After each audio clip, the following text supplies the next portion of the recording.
ద్వాదశ రాశుల వారికి కూడా ఈ మాసం అంటే ఈ నెలలో ఎలా ఉండబోతుందో చూద్దాం. ముందుగా మేషరాశి వారి యొక్క ఫలితాలు. అయితే ఈ మాసంలో మీ గోచార గ్రహగతులు కనుక చూసుకున్నట్లయితే కొంచెం మిశ్రమ ఫలితాలు కనపడుతూ ఉన్నాయి.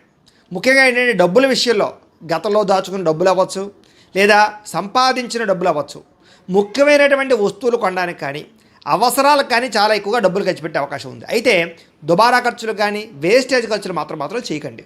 ముఖ్యమైన అవసరాలకి, వ్యాపారాలకి, గృహాలు కొనడానికి, వాహనాలు కొనడానికి, పెట్టుబడులు పెట్టడానికి మాత్రం చక్కగా ఉపయోగించుకోవచ్చు.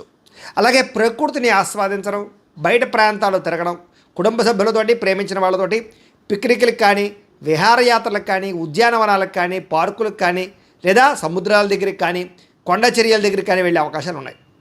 ఇతరులకి ధర్మాన్ని బోధించడం, దురలవాట్లు తగ్గించుకునే ప్రయత్నం చేయడం, ఇవన్నీ కూడా మీకు బాగా కలిసి వస్తూ ఉన్నాయి.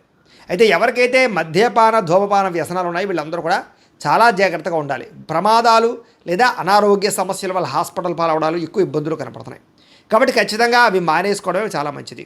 అలాగే మానసిక ప్రశాంతత కోసం బాగా ప్రయత్నం చేస్తారు. ఎందుకంటే మెంటల్ టెన్షన్లు ఎక్కువగా ఉంటుంటాయి మీకు. దానివల్ల ఈ టెన్షన్లు ఎప్పుడు వదులుతాయా, ఎప్పుడు మనకి ప్రశాంతత వస్తుందా అనేటటువంటి ఆలోచనలు ఎక్కువగా కనపడుతున్నాయి. సినిమా, టీవీ, మీడియా రంగాల వరకు కూడా చాలా కష్టపడి పనిచేస్తారు. మీ టాలెంట్ని, మీ స్కిల్స్ని డెవలప్ చేసుకోగలుగుతారు. ప్రజలలో గుర్తింపు పొందగలుగుతారు, విజయాలు పొందగలుగుతారు. అలాగే తల్లిదండ్రుల నుంచి సంక్రమించవలసిన ఆస్తులు సంక్రమించే అవకాశాలు, అన్నదమ్ములతోటి, అక్క చెల్లెళ్ళతోటి పరిష్కారాలు, వివాదాలన్నీ పరిష్కారాలు, అన్యోన్యత, ప్రేమ, అనురాగాలు కనపడుతున్నాయి. అలాగే సేవా కార్యక్రమాల్లో పాల్గొనడము, ఆరోగ్యపరంగా ప్రత్యేక శ్రద్ధ పెట్టడము, దీర్ఘకాలిక రోగాలు ఉన్నవారు కూడా ఆరోగ్యం విషయంలో మార్పులు తీసుకురావడము, జీవన విధానంలో మార్పులు తీసుకురావడము, అలాగే వ్యాయామం చేయడము, పౌష్టికాహారం తినడం, మితాహారాన్ని తినడం, లేదా బయట ఫుడ్లు మానేయడం లాంటి వాటి వల్ల చాలా రకాల అనారోగ్య సమస్యలు తగ్గి మీకు ఆరోగ్యం బాగుపడుతుందని చెప్పచ్చు. అయితే ప్రైవేటు ఉద్యోగస్తులు కూడా ఉద్యోగంలో పెద్ద పెద్ద సమస్యల నుంచి, ప్రమాదాల నుంచి, ఇబ్బందుల నుంచి బయటపడగలుగుతారు. ఉద్యోగాల్లో రిస్కులన్నీ తగ్గుతాయని చెప్పచ్చు. కెరీర్ గ్రోత్ కనపడుతోంది. ఉద్యోగ అభివృద్ధి, ప్రమోషన్లు, ఇంక్రిమెంట్లు పొందగలిగే అవకాశాలు ఈ నెలలో కనపడుతున్నాయి.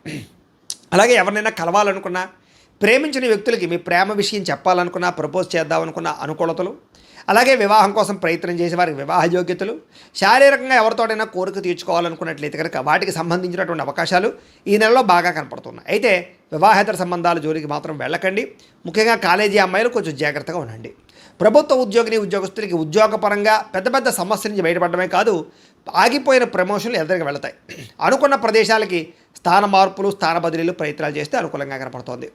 ఇతర దేశాల నుండి భారతీయులందరికీ కూడా కొత్త నిర్ణయాలు తీసుకోవడం, ఉద్యోగ మార్పులు, ఉద్యోగ అభివృద్ధితో పాటుగా అక్కడ ఉండేటటువంటి వ్యక్తులు మీకు పరిచయం అవ్వడాలు, లేదా ఇతర దేశాల్లో ఉండేటటువంటి పరిస్థితులు మీకు అనుకూలంగా ఉండే పరిస్థితులు కనపడుతున్నాయి.